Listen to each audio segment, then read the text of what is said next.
Hi everyone, Angela Guanzini here with this week's Chairside Chat. Sim mode. Are you unsure of what to look for when using Sim?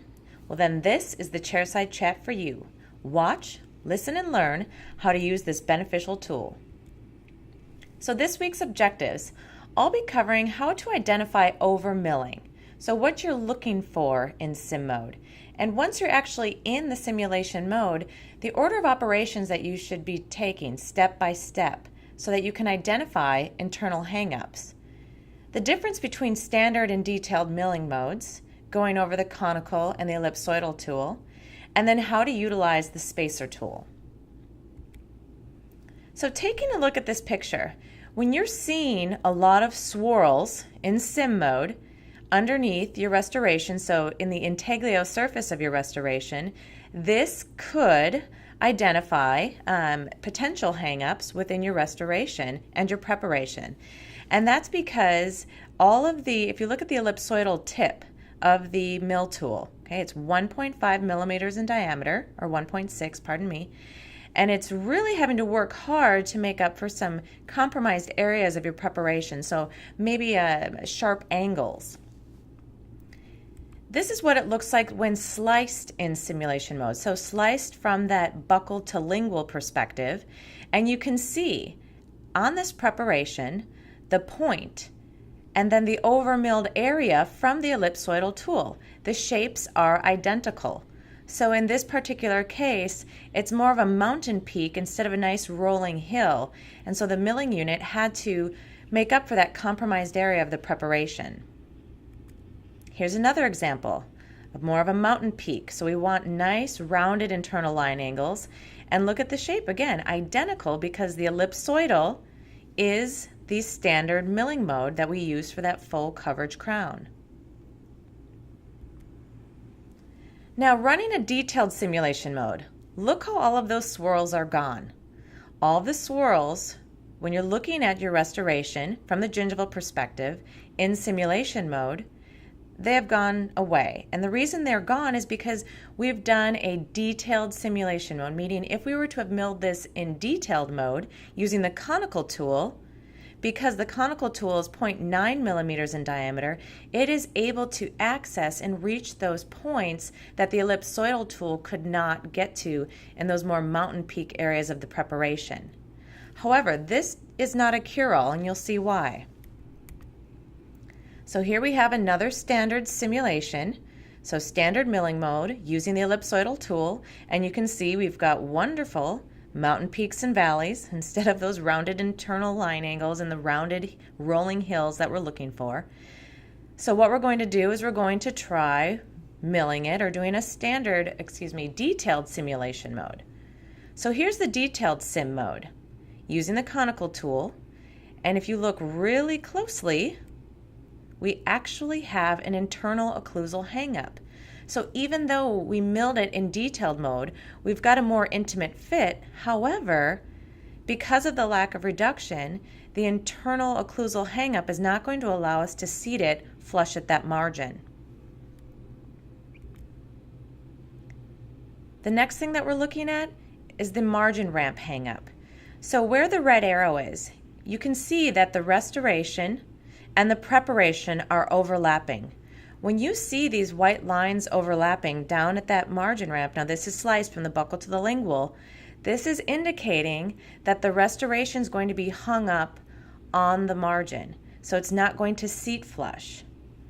Whenever I see something like this, I promise you the best thing to do when you see a margin ramp hang up is to dial SOS, 1-800-537-6070, and ask for or use the clinical prompt, because they will teach you how to adjust that margin ramp so that you can get a nice seat.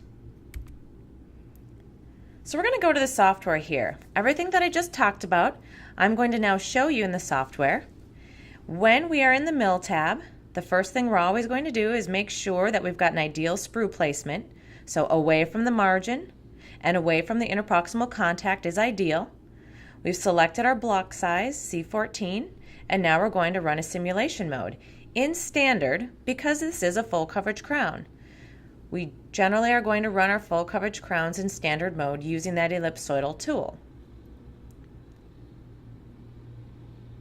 So as the software is processing how the mill is going to actually mill out this restoration, what I want you to be thinking of is the first thing that we're going to do when we get into sim mode, so when the restoration turns blue, is we are always going to remove our neighbors and we're going to take a look at the internal aspect of the restoration. That's why we're using sim mode. So now my restoration's turned blue. I'm going to remove my neighbors, so hide my model. I'm going to left click on the green gingival arrow and I'm going to take a look at that internal aspect of the restoration. And I'm seeing a lot of swirls. Okay, now this doesn't necessarily mean that I have a hang up, but it means that ellipsoidal tool is working very hard to try to make up for some areas of some maybe sharp angles in the preparation. The next step, if you see all of these swirls, is going to be then to put your neighbors back on and then to slice your model one click from the mesial to the distal. Adjust the slice plane to the occlusal groove and then right click to rotate your model so that you're looking at it from the buccal perspective so that you can see and clearly identify the restoration and the preparation. Now you'll notice I'm keeping the squares at 1 millimeter. Look in the lower right hand corner. 1 millimeter. I don't want to dial in too big. I'm looking at the margin ramp area as well as the occlusal table for potential hang-ups. Potential hang-ups are when the two white lines meet, meaning that my restoration and my preparation are touching. No cement space. Rocking. So right there, you can see that the two white lines actually physically touch.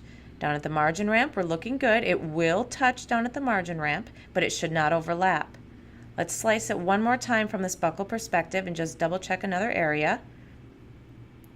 And here you can see that overmilling. So the ellipsoidal tool is overmilling, but the two white lines are still in contact. This means hang up. This means my crown most likely is going to rock. Next order of operations, let's try running a detailed simulation mode. And let's see what the restoration and the preparation look like using the conical tool. So running a detailed simulation mode to see if using that conical tool that's 0.9 millimeters in diameter will make up for those areas where my prep is compromised, where it's a little bit too pointed.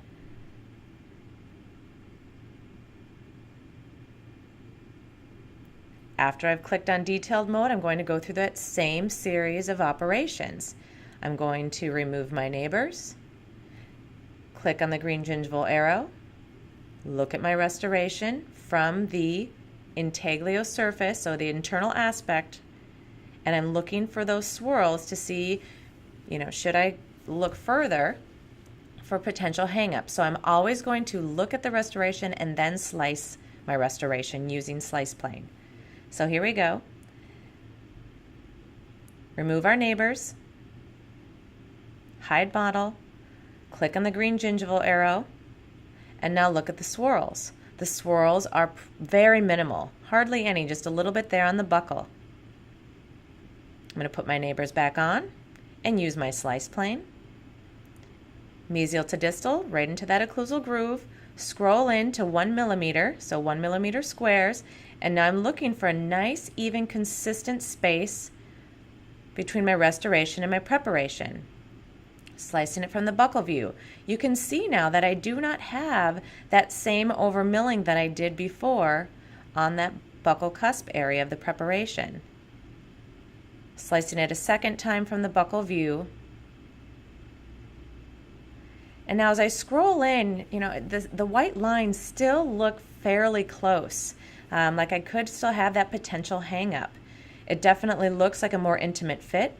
My margin ramp looked good, but there's something that we need to think about here. Let's look at our material. So I click on settings and I view my material and I see that I'm milling out of Emax. Emax in size C14 in detailed milling mode with conical tool is not a good idea. That conical tool is so fine at that tip, that 0.9 millimeters, that I would rather go back to my spacer tool and actually increase my occlusal die spacer from 0.10 to 0.12, so from 100 microns to 120 microns. A human hair, by the way, is 0.2 millimeters. So that internal dye spacer is less than a human hair. That's what we're talking about here. That's how dialed in we are. So kind of between a rock and a hard place. So detailed milling mode looked pretty good, nice intimate fit. However, possibility still of a potential hang up, and that conical tool and an Emax size C14 most likely is going to cause the conical tool to break. So I'm running a simulation mode in detailed, or pardon me, in standard. So I've chosen instead to run a standard milling mode, but increase my occlusal dye spacer just by from 0.10, so from 100 microns to 120 microns. So just by 20 microns, I've increased that occlusal dye spacer to make up for that internal hang-up. Remove my neighbors, click on the green gingival. I still have over milling because this is standard milling mode. We knew that was going to happen. But we're going to slice from that mesial to the distal, and we're going to take a look and see if we don't see a better consistent space between my restoration and my preparation, that white line of my prep and my restoration. Let's take a look at it from the buccal perspective. Now I can see space. Now it's not as intimate of a fit, however, I know that I don't want my mill tool to break because of it being Emax. So I'm going to learn from this situation, and I'm going to adjust my preparations next time and really take a look at them prior to scanning in. So still slightly over milling, however, no internal hang-ups any longer. From the occlusal perspective, there were never any at the margin ramp, and I've got space in between my preparation and my restoration. So think of this almost like a virtual fit checker or a virtual occlude. At this point, I'd be ready to send to the mill.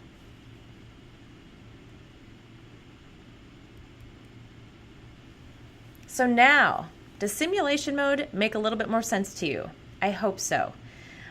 You're able to now identify over milling. So those swirls that you see on the internal aspect of your restoration when you're looking at it after you've removed the model and you're looking at it from that gingival perspective. So flipped it so you're looking at the internal aspect or the intaglio surface, looking for those swirls. And then the next sim mode order of operations. After I've done that, I put my neighbors back on and I slice my model from the mesial to the distal, and I'm looking for those two white lines that are overlapping or touching. Staying at that 1 millimeter view, with making the squares only 1 millimeter, so not dialing in too big. Slicing it again from the buccal lingual perspective and checking in a couple places, looking for those hang-ups. So the hang-ups again mean those two white lines are overlapping or touching, the white lines from your restoration and your preparation. That's how we identify those internal hang-ups. Trying to run a standard milling mode, and then taking a look at detailed milling mode.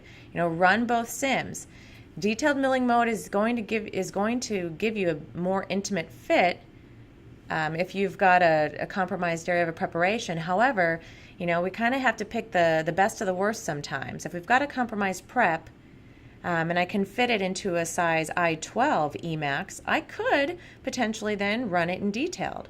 However, if I can't fit my restoration on an I-12 and I need to switch to a C14, then I'm not going to want to run an Emax on detailed C14 or an Emax C14 on detailed mode. I don't want to risk my conical mill tool breaking, and it's really going to increase my mill time.